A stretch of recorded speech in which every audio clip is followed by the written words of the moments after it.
Hello, in this video we are going to discuss array as a data structure and its applications in the mathematical domain of polynomial. Let's see first the objectives of this video. This particular video is dedicated to the study of array with its application in polynomial representations, the various forms in which a polynomial can be represented using arrays, and also the various operations that are being performed on the polynomial which is stored in the array data structures. The mathematical operations includes addition operation and the multiplication operation of two polynomials. Okay, now let's see what do you mean by a polynomial. Polynomial is an algebraic expression that consists of terms of the form ax raised to n. Okay, we are here going to discuss the polynomials in a single variable. So we are having the polynomial term of the form ax raised to n, where n is a non-negative integer value which is called as the exponent of the term, and a is a real number called as the coefficient of the term. The degree of a polynomial in one variable is the largest exponent value in the polynomial. Say for example, if we are having a polynomial as a 3x raised to 4 minus 2x cube minus 7x plus 1.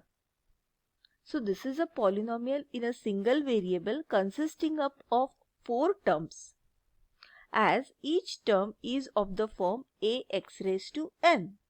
So here in this polynomial, 3, minus 2, minus 7 and 1 are the coefficients, and 4, 3, 1 and 0 are the exponents of the term. So that is a single variable polynomial.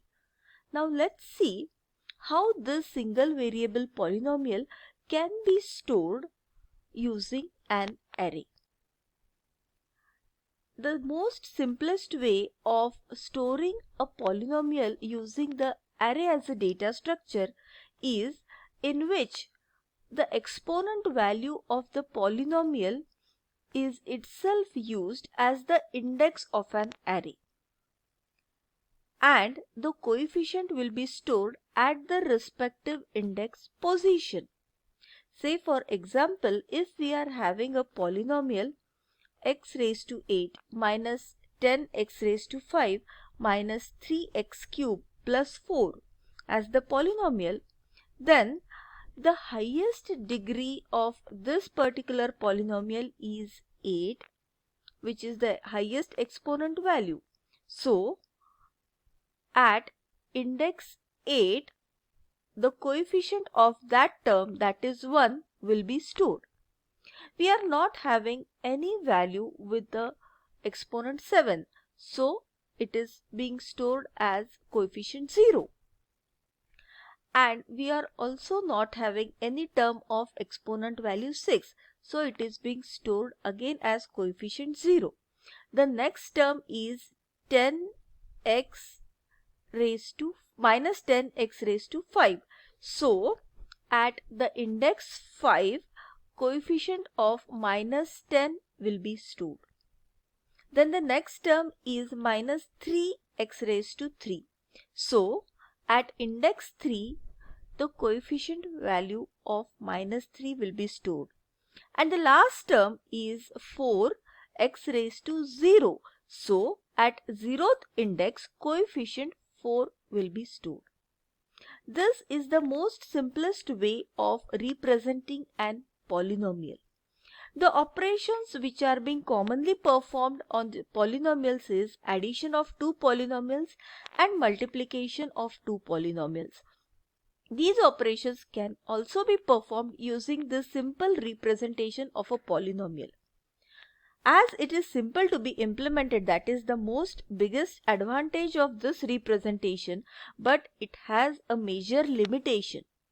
in this case, if you observe the exponent value which is being used as the index of the array, it needs to be accepted from the user before accepting the polynomial, because array of that particular size needs to be defined.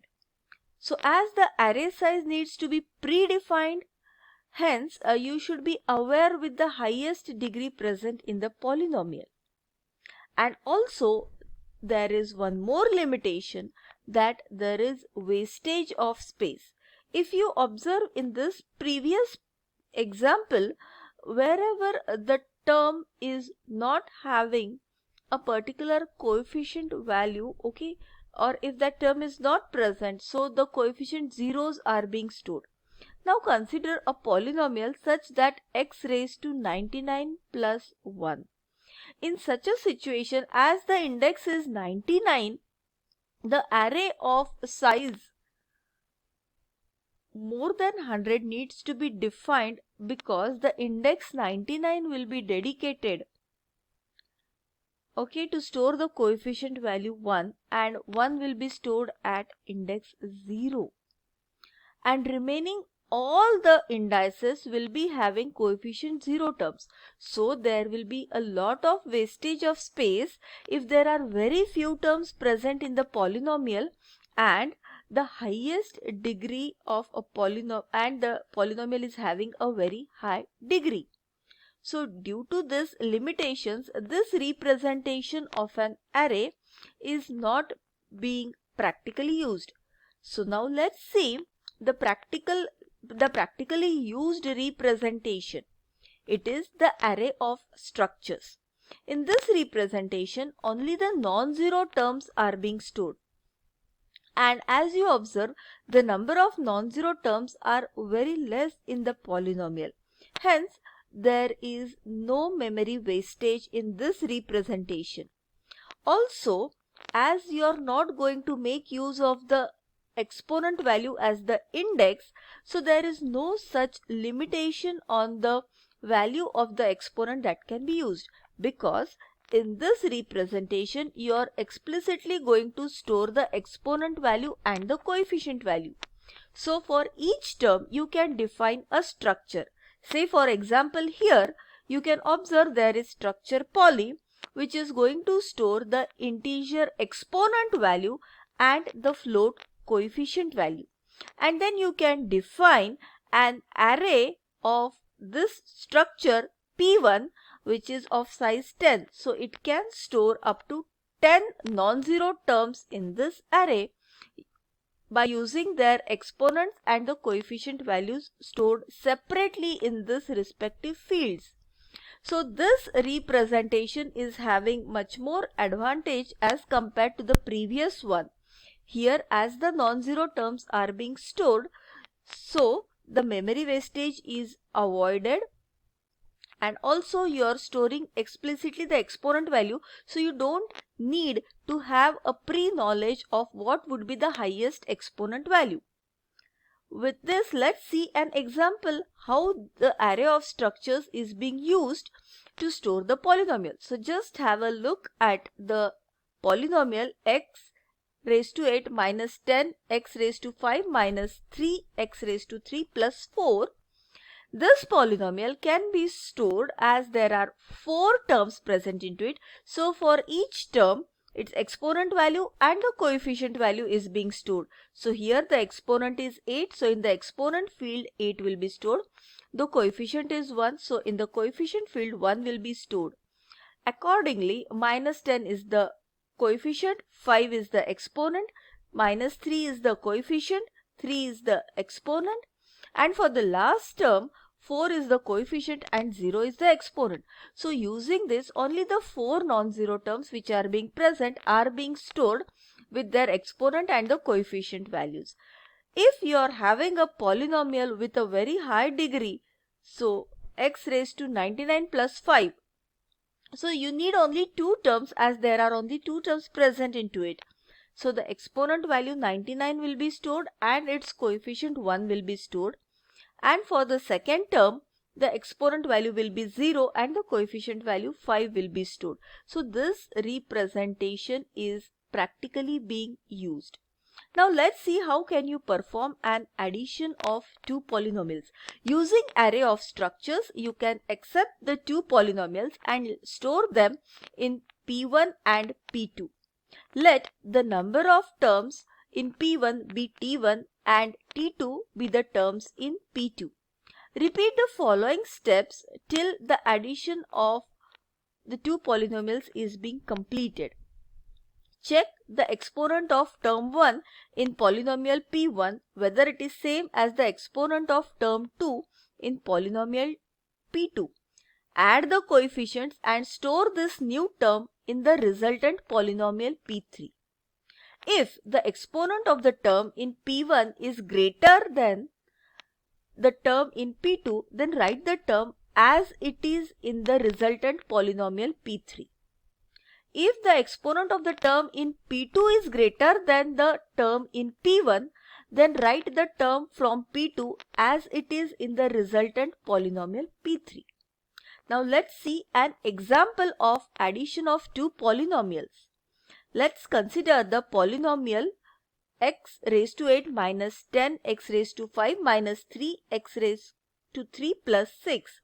This is being stored using array of structures as the polynomial representation, and consider the second polynomial as 2x raised to 8 minus 3x raised to 7 plus 5x raised to 3 plus 7x raised to 2 plus 4x. This is the second polynomial. So this is P1 and this is P2, and define a resultant polynomial that is initially blank. So you can just check the exponent values. If they are same, add the coefficient values and store in the resultant. So here 8 and 8, the exponents are same, so the coefficients are added and stored in the resultant as 3. Then you can check if there is a greater exponent value, you can just copy it as it is in the resultant polynomial. Okay, so compare 5 and 7, 7 is greater, so copy as it is. Then compare 5 and 3, 5 is greater, so transfer as it is in the resultant polynomial. Continue this process for all the terms of P1 and P2 are being completed, and then store the resultant polynomial. So that is the most simplest way of adding two polynomials. Similarly, multiplication of these two polynomials can also be performed using the array of structures as the basic data structure to store the polynomials. So let P1 be polynomial 1 and P2 be polynomial 2. Multiply each term of P1 by each term of P2. In the multiplication of terms, the coefficients are